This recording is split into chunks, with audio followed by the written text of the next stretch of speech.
This was Professor Lisa Runquist talking about fundraising by religious organizations.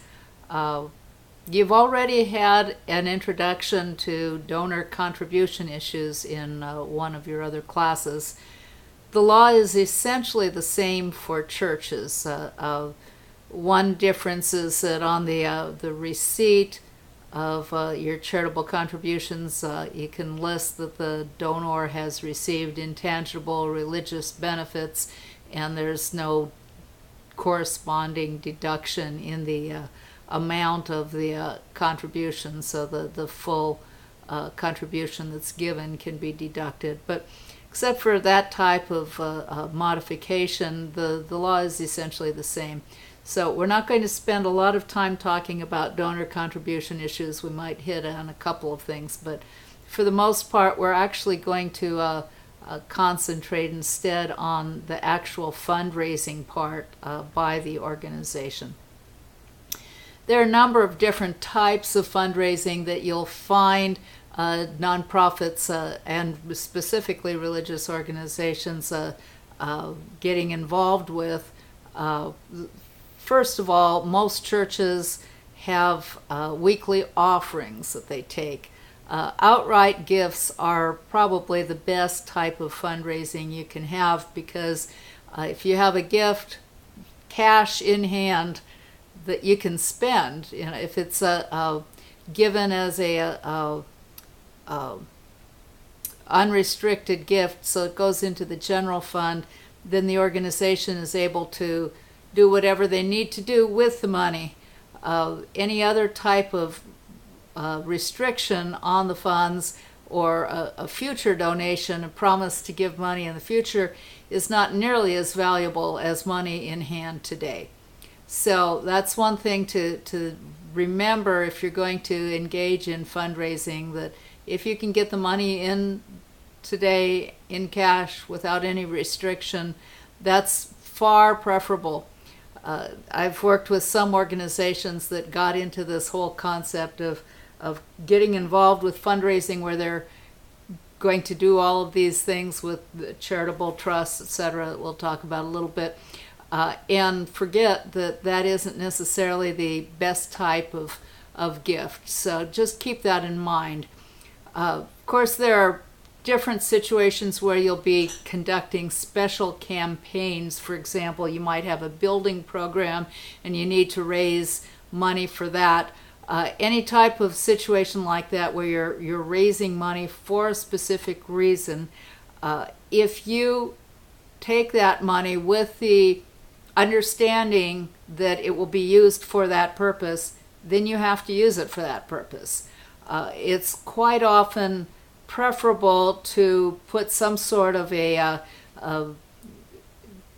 notation on whatever it is that you're using to raise the money, envelope or whatever, where you give them the opportunity to give for this special contribution, to have some sort of a statement that the board reserves the right to use the money for whatever purposes they determine to be most beneficial to the organization.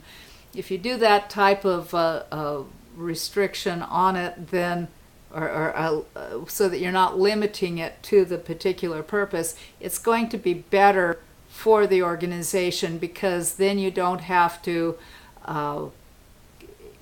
run into the problem of you've raised the money and for whatever reason you now are looking at, can we really use it for this purpose? Maybe you didn't get enough to do what you wanted to do, or maybe you got too much, you got more than you needed. And so then the question is, can you use those funds for some other purpose? Along with that, you often have situations where people want to give for a specific purpose. That's fine. You cannot give for a specific person, but you can give for a specific purpose. So for example, if there's a fire and people are burned out, you can give for general relief. You can have a benevolence fund, and you can use specific people as examples of the type of giving that you're encouraging, but if you're raising the money for a particular person or a particular family, then the contribution is not tax deductible. So you have to keep that in mind. When you're raising funds, it has to be for a purpose, not for a person. Now, if a donor comes and wants to give for a specific purpose, and it's a reasonable purpose, the next question is that purpose your purpose? Because if you're raising money for a purpose that isn't the purpose of the organization, that doesn't work. You have to decide, if someone wants to give for a particular purpose, is this included in what we do? So that's something to consider, because if you take money for a specific purpose, what the donor has said, this is what I want to have the money used for, you have to use it for that purpose, period. You must use it for the purpose for which the donor gave it. We'll talk just a little bit more about that later, but in addition to that, there are other ways or other situations where you may raise money. Events. You might have a dinner, your fundraising dinner. Everyone comes, they pay $100 a ticket, and as you probably have already discussed with regard to the contributions, people can only get a charitable contribution deduction for the value or the amount that exceeds the value of what they got. So if the dinner actually was worth $50 and they paid $100, then their charitable contribution is $50, not $100. So you've got that type of situation when you're dealing with events. Gifts in kind, a lot of times there are people who are raising money by saying, give us your old car. The specific rules with regard to cars, boats, that type of thing. So you probably don't want to do that unless you're prepared to make sure that you're complying with those rules. But other gifts in kind are quite common. For example, you may have a situation where for example, with a medical organization, the drug companies often give drugs to the medical organizations. That's a gift in kind, and it certainly is a beneficial thing. And churches and religious organizations might well have a use for certain gifts in kind. But again, you don't want to take a gift if it isn't the type of thing that you're using. It would make no sense to give drugs to a religious organization. Now, planned giving, that's another area that is very common, something that you probably want to look at if you are developing any type of a fundraising type of program. It's not something that most churches spend a lot of time doing unless they're large and they've really got someone who's willing to spend some time. But it's a beneficial thing. Bequests, where people give via their wills or trust, that's something that can be very beneficial. There are some organizations, including churches, that have raised millions of dollars by having an emphasis where they encourage people to give as part of their estate planning, give something to the church. There are other types of deferred giving devices. Charitable gift annuities is something you might have heard about. That's not something you want to do unless you want to spend some time. Charitable gift annuities are actually, in California and some of the other states, considered insurance, and you have to actually register, qualify before you can offer charitable gift annuities. But there are charitable remainder trusts, which may be called actually charitable remainder annuity trusts or charitable remainder unit trusts.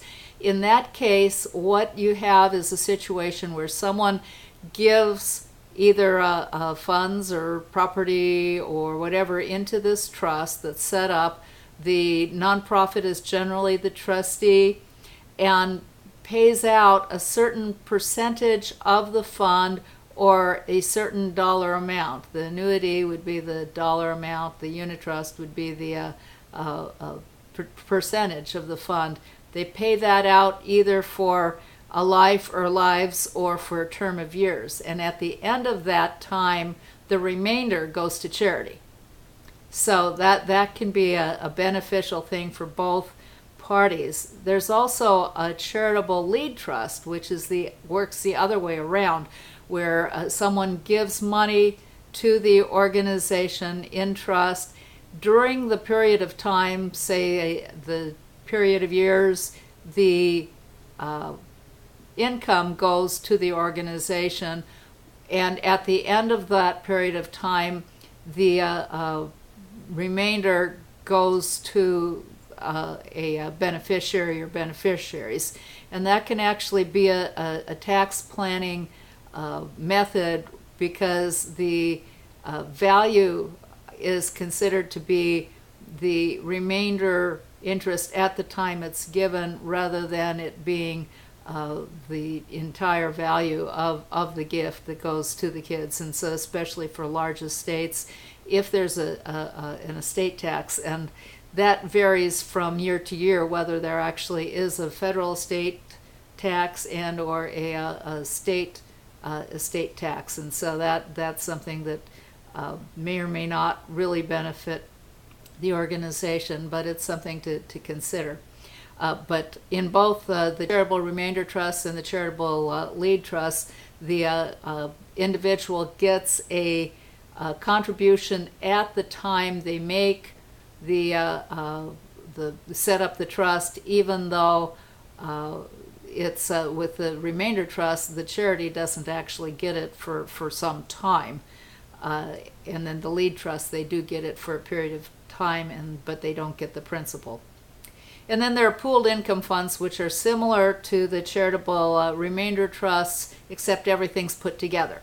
One thing to consider when you're dealing with any type of a deferred giving type of device is that there's got to be enough money in there to make it worthwhile. If you're going to run a specific trust separately from everything else, it's got to be enough money to make it worthwhile.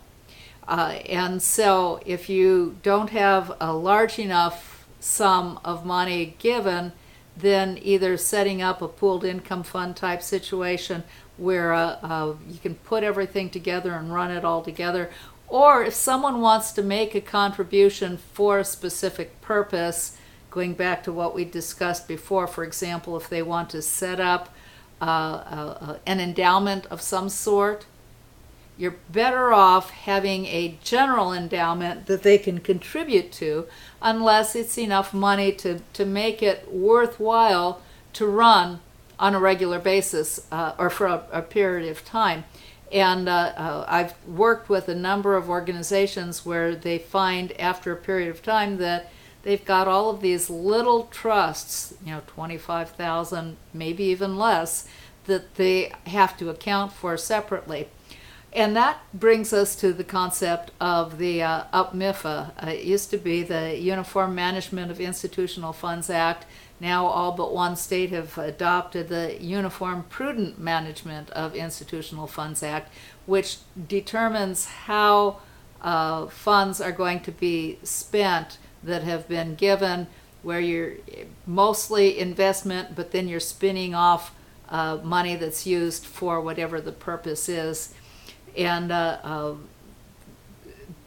in California, they actually said, okay, if the funds have been in existence for, say, over, I think, 20 years, and it's under $50,000, the organization can actually ask the Attorney General for permission to transfer those out of the restricted fund into the regular fund or some other purpose, whatever is appropriate, because it simply is not cost effective to be dealing with small amounts of money in separate trusts.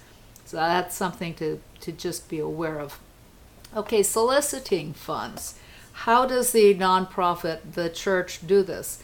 If you're doing it within the congregation, you're much less likely to run into problems. Otherwise, if you're soliciting people outside of the church, you may well find yourself in a situation where you do not have an exemption from the solicitation registration laws. And that's something to be concerned about, because most of the states have some sort of solicitation laws, and even though they have exemptions, for example, the church that's raising money on a weekly basis by taking offerings, they don't necessarily want to exempt the organization from a lot of the other solicitation rules. And that's especially true for religious organizations that are not churches. So that's something that you need to consider. It's not something that's going to be automatic, but you need to really look at, well, who are we raising money from? And then the question, how are you raising it? And that brings up the next issue that I just want to mention briefly, and we're going to probably deal with it more during this week, and that's, how about raising money on the internet? Are there any special issues, special concerns that one might have? And the bottom line is, yes, there are in one way, and no, they aren't in another way. And the difference is, for example, the law is the same. The law is the same whether you raise money on the internet or you raise it through some other method, mail, email, or personal contact, that type of thing. But the internet has special problems, special issues, and the biggest one is you're likely to be raising funds outside of your state. And so you're going to be running into the potential issue that you're not just dealing with the state that you thought you were, but you're maybe dealing with a couple dozen others, depending on how successful you are and who you're able to raise the funds from. And it's not taking the money generally from one person that's the problem. It's as soon as you start communicating with that person and you add them to your mailing list, then you really have a problem. But there are several states, specifically Pennsylvania and Florida, that I wouldn't even take one contribution from unless you've made sure that you're complying with their solicitation laws, because they don't like most places will give you one bite of the apple, not Pennsylvania. So that's a basic, quick and dirty summary of some of the things we're going to talk about. One other thing that I'll just mention, if you're raising money by borrowing it, you have a whole nother slew of issues that need to be dealt with, and I wrote a short article on that I've included in the materials, so that you can review that and see why that may not be a good idea, or if you're going to do it, that you can do it right so that you're complying with your state law, the state law of any other states in which you're raising money, so that you don't go to jail. Because those are, if you're borrowing money with the intention of paying it back, that's a security, and you're subject to the anti-fraud provisions of the federal law, and you're subject to any number of blue sky laws in the particular state, and you can go to jail if you violate it. And with that, we'll talk to you later.